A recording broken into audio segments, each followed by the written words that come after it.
Tuhan katakan, menepati janji-janji-Mu.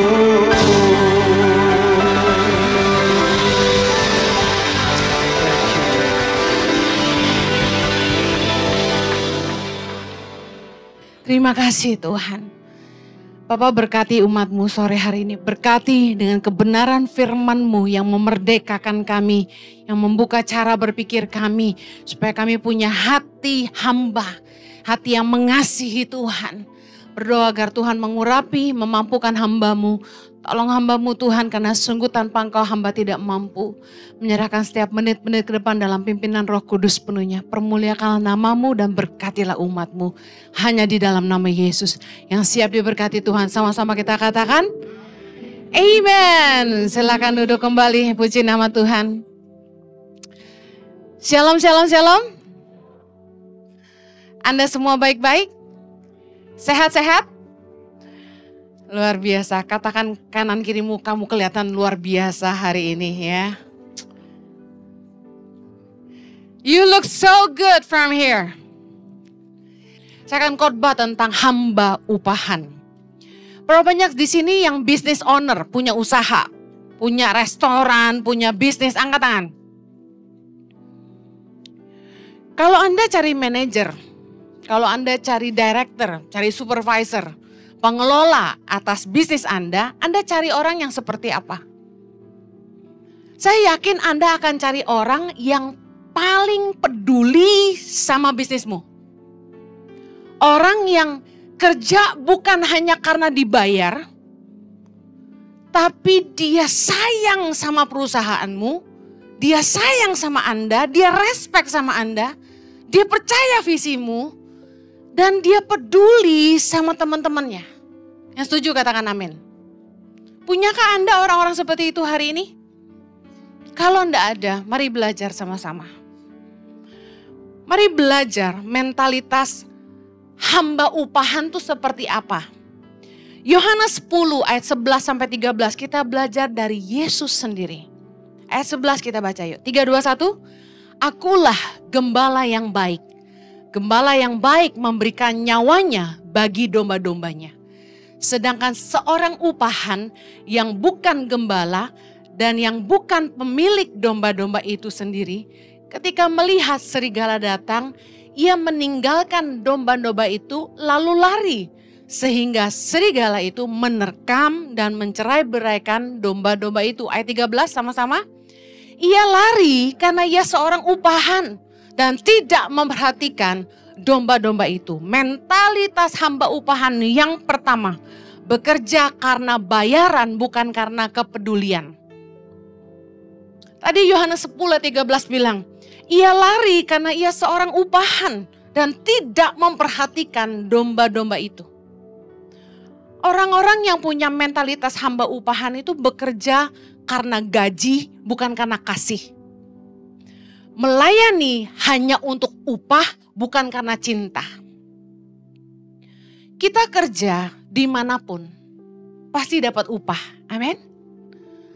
Yang membedakan adalah bagaimana kita men-treat pekerjaan kita.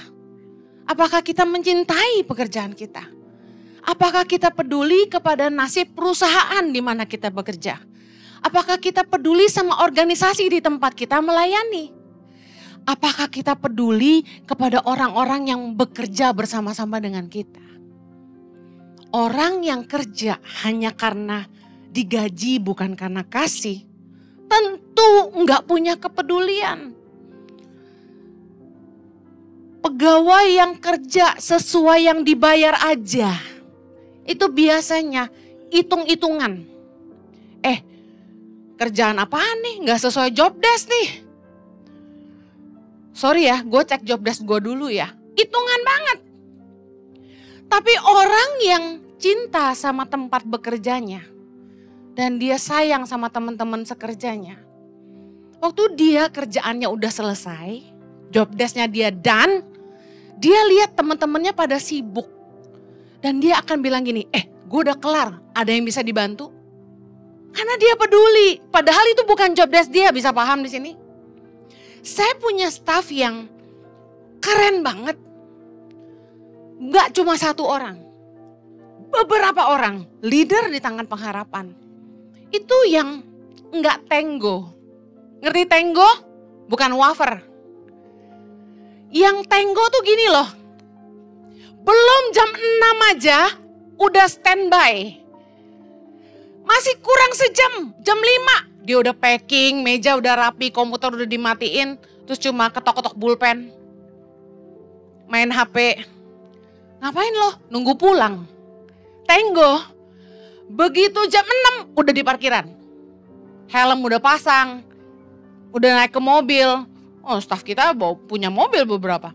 Ciao. Tenggo. Begitu tank langsung go. Tapi ada staf-staf yang saya lihat tuh gini. Sebenarnya udah kelar jam kerja. Tapi begitu dia tahu, Bu Heni datang, gue pengen ketemu, ada yang mesti dibicarain.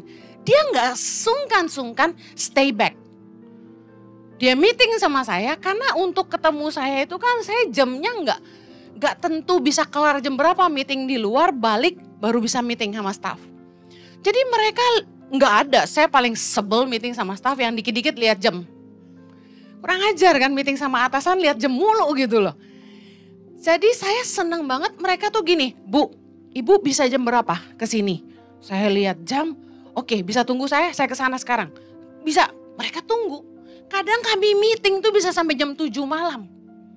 Saya nggak suka staff saya lembur, tapi karena mereka tahu waktu saya jarang untuk bisa meeting sama mereka tungguin saya. Saya langsung beliin makanan, kita makan. Gimana? Langsung ngobrol. Karena mereka peduli. Bu, ada yang kita mesti bicarain. Ibu bisa nggak ke sini? Mereka panggil saya. Siap, atau kita ke rumah ibu. Enak banget mereka ke rumah, udah saya siapin makanan, kita ngobrol. Kita beresin kerjaan tanpa mikir waktu. Saya tidak suka staf saya lembur, saya khotbah tentang kalau bos telepon malam-malam atau WA jangan dijawab. Karena orang akan memperlakukan kamu sebagaimana kamu mengizinkan mereka kan. Tapi leaders di Tangan Pengharapan tuh, they love their jobs.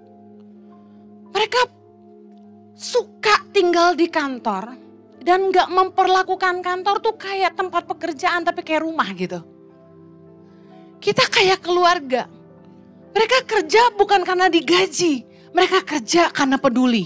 Of course mereka butuh uang, tapi bukan itu tujuan utama. Orang yang kerja bukan hanya karena gaji, bukan punya mental bayaran, tapi karena kepedulian, tuh mereka gak hitung-hitungan waktu. Saya kadang-kadang perlu marahin staf saya untuk supaya pulang. Saya usir. Hari Minggu, saya pulang paling terakhir di ICI. OB-OB udah pulang, saya di kantor. Masih konseling, masih meeting. Gereja udah gelap. Begitu saya keluar ngecek, masih ada yang seliweran, saya usir. Pulang, pulang, pulang. Ingat istri di rumah, anak belum makan, pulang kamu. Saya pengen staff saya pulang supaya bisa istirahat, punya waktu makan sama keluarganya. Saya gak suka mereka lembur, tapi saya menghargai orang-orang yang melayani itu bukan karena upah, tapi karena cinta. Tuhan juga mau kita gitu. Jangan punya mentalitas hamba yang kerja karena diupah. Contoh, ada orang tuh yang kalau pulang kantor, dia gak peduli AC udah mati belum, lampu udah mati belum, pasti paham ya. Tapi ada staff tuh, dia pulang paling terakhir, dia make sure oke, lampu udah mati, AC udah mati, komputer udah mati, dia pulang. Kelihatannya sederhana, tapi orang ini peduli. Berapa banyak orang yang datang kerja, tak, jam kantor kelar, gue pulang. Peduli amat, mau air ngalir di wastafel, gak ada yang matiin. Peduli amat, AC nyala terus sampai pagi. Ada kan yang begitu kan? Nah saya punya satu staff yang tukang marahin teman-temannya. Ini siapa nih semalam lupa matiin AC nih? Seneng saya. Saya tuh sekarang tuh udah nyantai banget karena punya orang-orang yang peduli kayak begini. Gak usah ngomel-ngomel lagi gitu loh. Saudara, cara kita treat kerjaan, cara kita treat orang, itu sama dengan cara kita treat Tuhan. Mental hamba upahan, tadi saya bilang, kerja karena bayaran bukan karena kepedulian. Mentalnya duit, duit, duit, duit. Sama Tuhan pun begitu. Taburan dan pelayanan dilihat sebagai investasi yang harus menghasilkan keuntungan duniawi. Gue udah nabur, kenapa usaha gue sepi ya? Perasaan minggu lalu gue baru bayar perpuluhan, kok belum balik ya? Malaikat 3 ayat 14 sampai 15. Kita baca yuk, sama-sama. Kamu berkata, adalah sia-sia menyembah Allah dan apa gunanya kita memelihara ketetapannya dan berjalan dengan pakaian berkabung di hadapan Tuhan semesta alam. Sekarang kita menyebut orang-orang congkak berbahagia. Orang-orang yang melakukan kefasikan bukan saja mendapat kelimpahan, tetapi mereka juga mencobai Allah dan luput. Perhatikan ayat ini. Ayat ini menggambarkan kekecewaan orang-orang yang tidak mendapatkan imbalan dari ibadahnya dan taburannya. Bayangin dia bilang gini, buat apa kita nyembah Tuhan? Buat apa ke gereja? Buat apa kita taat sama firman Tuhan? Tuh buktinya, orang-orang sombong malah bahagia tuh. Yang pelit-pelit tambah kaya tuh. Orang yang fasik-fasik malah tambah diberkati tuh. Kemudian mereka orang-orang yang bikin dosa terus, jatuh bangun dalam dosa, mencobai Allah, luput tuh, gak dihukum tuh. Ngerti bahasanya? Menggambarkan orang-orang yang kecewa karena gak dapat imbalan atas ibadahnya. Bukankah sering anak Tuhan yang justru rajin ke gereja, rajin pelayanan, rajin menabur, kok gak lebih kaya daripada yang tidak melakukannya? Wow, harusnya motivasi kita dalam memberi dan melayani itu bukan supaya pancingan supaya Tuhan membalasnya dalam hidup kita, tapi taburan kita dan pelayanan kita merupakan ungkapan kasih kita kepada Tuhan. Dan rasa syukur kita atas semua kebaikan Tuhan. Katakan amin. Dengan apa kan ku balas, ada lagunya itu. Saya mau kasih tahu, gak ada yang bisa kita lakukan maupun berikan kepada Tuhan yang bisa membalas semua kebaikan Tuhan dalam hidup kita. Gak ada. Dengar baik, Tuhan tidak hutang apa-apa sama kita. Katakan, Tuhan tidak berhutang sama saya. Saya yang berhutang sama Tuhan. Jadi kalau kita bisa memberi perpuluhan, persembahan, memberikan pertolongan buat orang miskin, kita melayani, kita berdoa, berpuasa, bukan berarti kita lagi mancing berkat Tuhan. Kalau gue nabur segini, balik berapa nih? Hey, ibadah kita nggak boleh dilihat sebagai investasi untuk berkat Tuhan di duniawi. Lihatlah taburan kita sebagai harta kita di kekekalan nanti. Amin. Peringatkanlah orang-orang kaya supaya mereka berbuat baik, rajin memberi sedekah. Sehingga menjadi harta yang sesungguhnya di kehidupan yang sebenarnya, kata firman Tuhan. Amin. Saya mendingan kaya di sana yang selama-lamanya daripada di sini yang sebentar aja. Enggak apa-apa selama hidup sederhana, tapi berkenan sama Bapa. Berapa banyak kita yang kecewa kalau kenapa ya? Gue udah nabur, kok bisnis gue tetap sepi? Satu kali ada jemaat gereja lain datang ke ICI. Dikenalin sama saya karena adiknya pelayanan di sini. Tahu nggak dia bilang apa sama saya? Kalau saya nabur di ICI, baliknya cepet gak? I'm not telling a lie, this is the truth. Kaget gue dalam hatiku, di gereja apakah dia dibesarkan?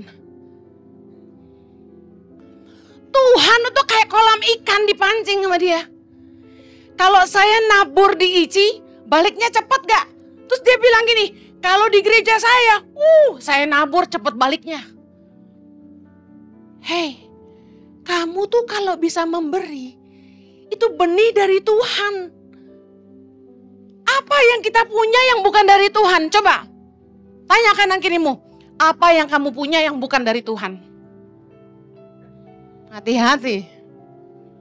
What can you give that is not given to you? Apa yang kamu bisa kasih yang bukan diberikan Tuhan kepadamu? Tuhan yang memberi benih untuk ditabur dan roti untuk dimakan. Katakan amin. Jangan bangga-bangga bisa nabur. Tuhan yang memberikan kekuatan untuk kita memperoleh kekayaan. Katakan amin. Yuk, jangan punya mental hamba upahan yang melayani, yang bekerja, yang menabur untuk mendapatkan upah. Kamu menabur karena kamu punya kepedulian supaya pekerjaan Tuhan bisa dikerjakan. Supaya pelayanan kita bisa menjangkau lebih luas. Hari ini good news, anak-anak Tangan Pengharapan di seluruh Indonesia, 9.800 anak-anak di 120 feeding and lending centers untuk kemuliaan Tuhan. Katakan amin. Haleluya. Saya sama Pastor Jojo dapat visi yang sama. You gonna feed 10,000 children of Indonesia. Udah 9.800. ICI, we can do it. Woo! Amen. Haleluya. I'm excited. 10% 1.000 pemimpin bagi Indonesia. Haleluya. Mental hamba upahan, bekerja karena bayaran. Mental anak, bekerja karena mengasihi Tuhan. Amin. Haleluya. Mental anak tuh kayak gimana? Mental anak tuh gini. Dia bantu papahnya karena dia sayang papahnya. Dia gak mikirin papa saya bisa bayar saya berapa. Karena itu anak. Dia percaya begini, kalau saya butuh, papa saya pasti bantu. Kita harus percaya kita anak bukan budak. Kalau kita kerja buat Tuhan, masa Tuhan gak urus hidup kita? Tuhan berkata dalam Matius 6 ayat 31, jangan khawatir dan berkata apa yang akan kami makan, apa yang akan kami pakai, apa yang akan kami minum. Semua itu dicari bangsa-bangsa yang katakan tidak mengenal Allah. Tetapi Bapamu tahu bahwa kamu memerlukan semuanya itu. Kalau kita melayani, kita menabur, lakukan dengan ketulusan karena mengasihi Dia. Percayalah kita tidak perlu khawatir sama hidup kita, karena Tuhan pasti pelihara. Katakan Bapa pasti pelihara. Ayat 33 Matius 6. Tetapi carilah dahulu kerajaan Allah dan kebenarannya, maka semuanya akan ditambahkan kepadamu. Saya mau bilang gini, kalau ada satu staff yang gak pusing gaji dia berapa, mungkin kekecilan buat orang-orang seperti dia. Dia gak pusing jam kantor berapa, dia kerja maksimal. Dia mau serve yang terbaik. Bosnya suruh apa, dia kerja baik-baik. Kalau Anda jadi atasannya, Anda berkati gak orang ini? Pasti. Apalagi Tuhan. Kalau kamu mendahulukan kepentingan kerajaan sorga, yang artinya gini, kamu mentingin kehendak Tuhan dalam hidupmu. Kamu pentingin bahwa jiwa-jiwa harus kenal Tuhan. Kamu peduli, wow, Ibu Heni lagi bikin sistemin worship di kota-kota. Gimana caranya bisa jangkau jiwa-jiwa? Saya mau ikut bantu. Anda punya kepedulian kepada pekerjaan Tuhan. Saya mau kasih tahu, Tuhan akan urus urusanmu. Kenapa kita tidak pernah kekurangan? Karena Tuhan tahu kita ngurus banyak orang. Haleluya. Jangan hidup untuk diri sendiri. Layani Tuhan sepenuh hati. Yang kedua, Ciri mental hamba upahan yang tadi bekerja karena bayaran. Yang kedua, akan cepat meninggalkan tanggung jawab saat ada kesulitan. Yohanes 10 ayat 12 tadi bilang gini, seorang upahan yang bukan gembala dan bukan pemilik domba-domba itu sendiri, ketika melihat serigala datang, ia meninggalkan domba-domba itu lalu lari. Sehingga serigala-serigala itu menerkam dan mencerai-beraikan domba-domba itu. Mental hamba upahan itu gak setia, gak punya loyalitas. Begitu ada masalah langsung caw. Yang paling cepat pergi ketika ada kesulitan. Orang-orang yang enggak ninggalin kita di masa kita susah adalah orang-orang yang paling layak mendapat penghargaan kita. Katakan amin. Saya cerita, satu kali saya tolong seorang anak muda. Dia terlilit hutang. Dia sekolah itu cuma ijazahnya SMP, SMA nggak ada ijazahnya. Kemudian saya suruh dia kejar paket C supaya dia punya ijazah SMA. Saya bantu, saya kasih kerjaan. Supaya saya bisa tolong dia lunasi hutangnya.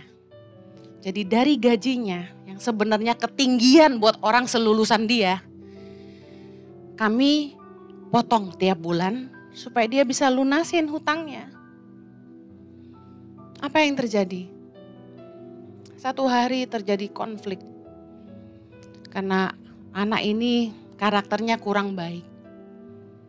Gak pernah, sering absen, gak bertanggung jawab, gak jelas.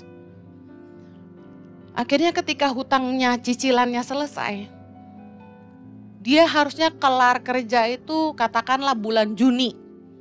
Karena di Tangan Pengharapan kan sekolah tuh kelar di bulan Juni ya. Di bulan April dia udah pergi. Dan yang lebih parah, dana Tangan Pengharapan yang dititipkan ke dia dibawa pergi. Ini bayangin ya, udah dibantu malah menipu. Saya lihat orang yang punya mental upahan itu gak punya loyalitas, gak setia. Yang paling duluan pergi ninggalin tanggung jawab ketika ada kesulitan adalah orang-orang yang punya mental hamba upahan. Saya mau kasih tahu, karakter orang yang sesungguhnya itu justru diuji dalam tekanan. Amin. Ketika ditekan dia tetap setia enggak? Ketika ditekan dia bertahan enggak? Leader-leader diici, pengerja-pengerja. Punya gembala seperti saya enggak mudah. Untung aja yang jadi gembala Pastor Jojo. Baik hatinya, tapi galak aslinya. Nah, tapi kalau soal kebenaran, jangan bentrok sama saya. Pasti enggak akan kuat. Saya enggak ikut campur di ICI, saya cuma pengkhotbah di ICI. Saya enggak ikut-ikutan meeting, enggak pernah ambil keputusan apapun buat ICI. Pastor Jojo yang running semuanya. Saya cuma taunya khotbah aja. Tapi satu kali, ketika ada ketidakbenaran di antara pengerja, saya panggil, saya tegur keras. Orang ini enggak senang. Langsung keluar. Dan sebelum keluar, bikin huru-hara. Bikin gosip sana sini. Satu-satu leader ditelepon sama dia. Jelek-jelekin kami. Bikin cerita. Saya heran. Waktu keadaan baik-baik, orang ini kelihatan sangat baik. Tapi justru ketika masalah datang, aslinya ketahuan. Anda kalau mau nguji karakter orang, justru saat tekanan. Kalau ketika Anda marahin dia, dia berontak dan meninggalkan Anda, bersyukurlah. Daripada Anda harus PHK, Anda harus bayar pesangon. Jadi orang-orang yang meninggalkan kita karena tidak bisa dipimpin dengan ketegasan kita, kita harus bersyukur. Amin. Kalau pegawai yang hanya mentalnya gini, selama kita naikin gajinya, kita kasih bonus, dia happy sama kita, selama kita rangkul, dia bahagia sama kita. Tapi ketika kita marahin, dia mulai jelek-jelekin kita. Yang kayak gini sih buang ke laut aja. Haleluya. Sebaliknya, orang-orang yang tidak meninggalkan kita di masa sulit, yakinilah mereka bekerja bukan karena upah, tapi karena dia mengasihi kita. Karena mereka punya mimpi yang sama, visi yang sama di tempat di mana mereka berada. Dan saya bersyukur di hidup saya ketemu leader-leader tangan pengharapan yang sebenarnya mereka punya kesempatan untuk bekerja di tempat lain dengan gaji yang lebih tinggi. Orang-orang yang ikut tangan pengharapan itu kalau di hijack pasti gajinya lebih besar. Kenapa? Karena udah saya latih dan sudah pengalaman, betul nggak? Udah jadi orang hebat. Di pintu dia masuk, dia know nothing. Tapi begitu dia keluar dari tangan pengharapan, dia udah skillful banget. Udah saya latih, udah saya asah, udah saya muridin. Bayangin, mereka punya kesempatan di hijack. Woi, tangan kanan saya tuh ditawarin sama gereja lain. Udah, sama yayasan lain juga. Ikut saya aja, saya kasih kamu mobil. Gajinya berapa di sana? Saya naikin. Tapi dia setia. Dia ikut saya. Saya kasih tahu. Hargailah orang-orang yang berjuang bersama-sama kita. Yang enggak ninggalin kita saat kita susah. Mari jadi hamba yang enggak cuma setia ikut Tuhan kalau diberkati aja. Kamu enggak boleh punya mental upahan. Begitu ada masalah, bye Yesus, tinggal. Dapat calon suami kaya raya tapi enggak anak Tuhan. Forget it. Ikut Yesus selamanya, no turning back. Lebih baik lu jomblo selamanya daripada lu kawin sama orang kaya, lu tinggalin Tuhan. Buat apa? Amen. Jadi princess lu pikir enak, kayak burung di sangkar emas, gue kasih tahu lo. Saya mau coba cari kegiatan, gak usah, di rumah aja.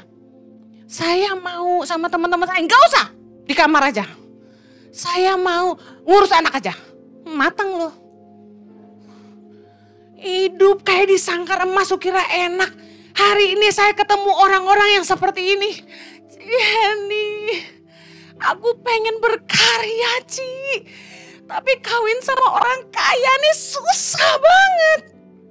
Gak boleh kemana-mana. Ada yang mau ikut saya ke pedalaman, gak boleh sama suaminya. Enggak ya, lu ikut-ikut si Henny itu ya. Enggak ya, lu naik pesawat kecil, nanti lu mati. Gak usah ya. Aduh, kasihan banget. Hari ini yang jomblo sama-sama saya bilang begini, merdeka! Tunggu lu nikah. Haleluya. Haleluya pokoknya. Saya kasih tahu. Mental hamba upahan cepat meninggalkan tanggung jawab saat ada kesulitan. Mental anak berjuang bersama-sama sampai akhirnya. Katakan amin. Yang terakhir. Mental hamba upahan. Tidak mau berkorban, hanya cari keuntungan. Yohanes 10 ayat 11. Akulah gembala yang baik. Gembala yang baik memberikan nyawanya bagi domba-dombanya. Mental hamba upahan gak mau berkorban. Mana mau nabur, boro-boro. Anda tahu, Anda mau lihat orang itu punya hati atau enggak? Mengasihi Anda atau enggak? Adalah orang-orang yang berani bayar harga, berani nabur, berani keluar duit buat apa yang dia lakukan. Karena firman Tuhan berkata dalam Matius 6 ayat 21, di mana hartamu berada, di situ hatimu berada. Anda mau lihat orang itu punya hati atau enggak? Dia naburnya di mana? Saya nih di tangan pengharapan gak dibayar bos, gak digaji, gak punya kepentingan. Tapi saya kalau meeting sama orang sampai pagi, Saya pergi ke pedalaman, nanti malam saya terbang dengan pesawat jam 2 pagi. Doakan ya. Saya akan terbang ke Kupang, lihat anak-anak di Atambua, di asrama dan di center kita. Kemudian saya akan terbang balik lagi naik pesawat ke Kupang untuk lihat anak-anak kita di sana dan mementor guru-guru Tangan Pengharapan di wilayah Aman Umban Timur NTT. Doakan kami supaya Tuhan menyertai, amin. Saya kasih tahu, saya nggak dibayar untuk lakukan ini. Capek nggak Bu Heni? Capek. Giliran sakit Tangan Pengharapan juga nggak keluar duit. Tapi saya bayar harga buat Tangan Pengharapan. Ketika kita cari donatur buat Tangan Pengharapan, kita diajak orang makan. Bu Heni, saya mau tanya tentang Tangan Pengharapan. Bisa ketemu? Bisa. Di mana? Mau ngopi atau makan? Saya ajak makan atau saya ngajak ngopi. Saya kasih tahu, biarpun tuh orang kaya, gue gak mau dibayarin. Bukan sombong. Saya menghargai dia kasih waktu buat denger saya cerita. Kita gak punya apa-apa, tapi saya gak mau malu-maluin Tuhan. Saya traktir dia. Sampai ada orang kaya nih ngomong gini ke saya. Baru pernah gue hidup selama hidup di bumi ini. Dibayarin pendeta, dia bilang itu. Saya bilang terima kasih, saya akan jadi yang pertama. Haleluya. Ada orang kaya mau ikut saya. Bu Heni, saya pengen ikut ibu ke sana. Gue beliin tiketnya. Oh sok kaya Bu Heni. Enggak. Kalau saya nggak beliin, dia beliin saya. Jadi mendingan saya beliin dia. Saya punya prinsip. Jangan malu-maluin Tuhan. Hamba Tuhan dikenal tukang minta-minta. Mata duitan. I wanna break that. Saya nggak akan hidup seperti itu. Amen. Saya kasih tahu. Saya nggak mau bermewah-mewah. Karena saya tahu. Banyak orang Kristen kecewa sama pendeta. Melayani tapi hidupnya foya-foya. Anda kecewa kan? Sebenarnya Anda gak perlu kecewa. Anda perlu belajar percaya bahwa Tuhan tuh punya berkat untuk orang masing-masing beda. Ya mungkin aja pendeta di gereja lain itu dapat berkat kasih karunia lebih besar dari saya, itu aja. Dengar baik. Kita gak perlu pusing soal harta-harta duniawi. Yang penting ini, mau berkorban gak kita? Jangan cuma cari kekayaan. Saya kasih tahu ya, berapa juta orang yang kesaksian, Bu Heni, saya diberkati sama khotbah Ibu Heni. Hidup saya diubahkan, pernikahan saya dipulihkan, saya gak jadi cerai dan lain sebagainya. Dari berapa juta orang, berapa yang kira-kira pernah menolong saya di saat susah? Paling di bawah 3. Kenapa? Yesus doain 10 orang kusta sembuh, yang balik berapa? 1. Karena saya bukan hamba upahan. Saya gak pernah minta apa-apa kalau saya doain orang, layanin orang.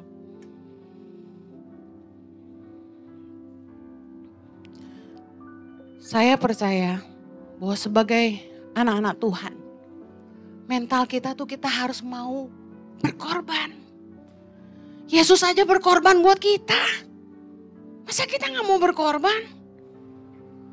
Ikut Tuhan jangan cuma mau cari keuntungan. Kalau gue ikut Tuhan, Tuhan bisa kasih gue berapa. Orang kalau mau pelayanan udah main tanya gini. Kalau saya ikut kamu pelayanan, kamu bayar saya berapa? Gue langsung ilfil. Tadinya saya suka banget orang ini. Tapi begitu mau diajak pelayanan tanya, kalau gue ikut gue dapat berapa? Saya langsung gak respect. No, sampai hari ini saya diundang orang. Berdatangan, undangan datang. Email, WA, Bu Heni pelayanan tempat kami. Minta fee berapa? Saya bilang, saya gak khotbah keliling lagi. Saya khotbah cuma buat Ici. Yuk, mental hamba upahan. Gak mau berkorban dan cari keuntungan sendiri. Mental anak itu akan berjuang sama-sama. Sampai kesudahan. Amen. Anda mengasihi Tuhan? Galatia 4 ayat 7. Jadi kamu bukan lagi hamba, melainkan anak. Jikalau kamu anak, kamu adalah ahli waris oleh Allah. Berapa banyak anak di tempat ini? Katakan saya anak bukan budak. Miliki mental anak bukan hamba upahan. Jangan pelayanan, jangan menabur karena bayaran. Jangan kabur kalau ada kesusahan. Yang ketiga, harus berani berkorban, menabur. Tempat di mana kamu punya hati di situ, menaburlah di situ. Amen. Mari kita berdoa. Berkati umatmu, tidak ada yang kekurangan. Mereka punya masalah dalam rumah tangga, pertolonganmu tersedia. Mereka yang sakit, Jehovah Rafa sembuhkanlah. Hambamu berdoa, mereka yang saat ini butuh pekerjaan, bisnis mereka tidak jalan, kasih karuniamu menolong mereka. Open heaven buat anak-anakmu Tuhan. Aku berdoa, hambamu memohon, kiranya engkau melimpahkan segala kasih karunia dan kebaikanmu dalam hidup mereka. Pelihara anak-anakmu Tuhan. Aku berdoa mereka sehat, panjang umur, diberkati Tuhan. Di dalam nama Yesus kita berdoa. Yang diberkati katakan, Amen. Have a blessed Sunday. Take care. God bless you.